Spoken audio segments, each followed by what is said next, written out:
to Charles. "Should we get started?" I ask, once everyone's loaded up with sweets and the coffee that Nora brewed for the group. "I have, for the first time, found what I can truly love. I have found you," Evelyn says, zeroing in on one of my favorite quotes from the book. And I have to hide a smile behind my hand when I notice that she's quoting it directly to Charles. Perhaps he's not the only one with ulterior motives when it comes to book club. When it's all over, a little more than an hour later, we decide on The Secret of Bees and Honey Cocoa Truffles for next month, and most of the seniors head for the door. Charles hangs back, as always, offering to help me clean up, but I know what he's really doing. I smile, my hands on my hips, and say, "Let's hear it, Charles. What's your pitch this month?" He grins back at me. "No pitch, Cookie. I was just hoping you'd given some more thought to going out with my grandson." "And I'm sure he's just thrilled you're peddling him around the library," I tease. I can't help being flattered at how persistent he is, but I've never been a fan of getting set up or the whole blind date idea. That's the sort of thing that only works out in romance novels. "Well, to be honest, he's just as stubborn as you," Charles says.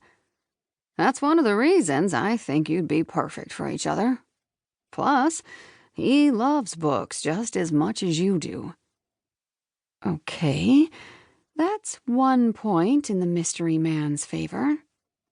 "What have you got to lose?" Charles asks. "You're single, right?" And I like it that way, I think.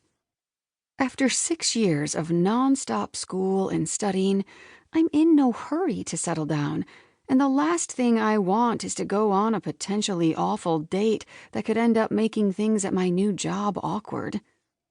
Still, Nora and Brooklyn were all for it, and if I just say yes, maybe Charles can stop worrying about me and his grandson and start noticing the pretty older woman in his book club.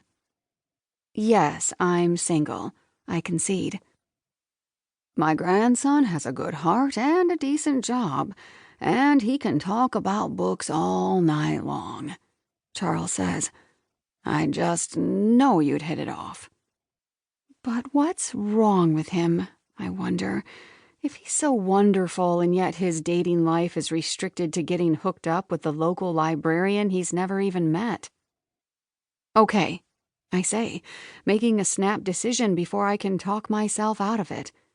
I've got nothing to do this weekend but work, and I told myself after graduation that I wanted to be more adventurous, to figure out what I truly want in life.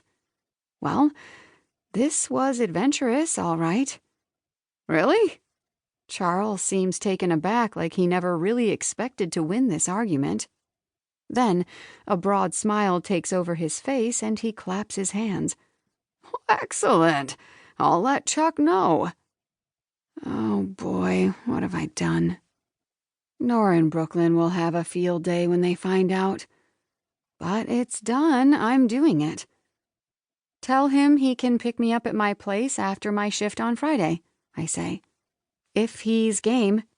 Oh, I'll make sure he is, Cookie, Charles says. I write down my address, then he takes another seed cake and saunters out, pleased as hell with himself. 2. Chuck. Gramps? The house is quiet, even though my grandfather's prized vintage Jag is in the driveway, and for a second, I worry. He's getting older, and I don't get over here as often as I'd like. Gramps!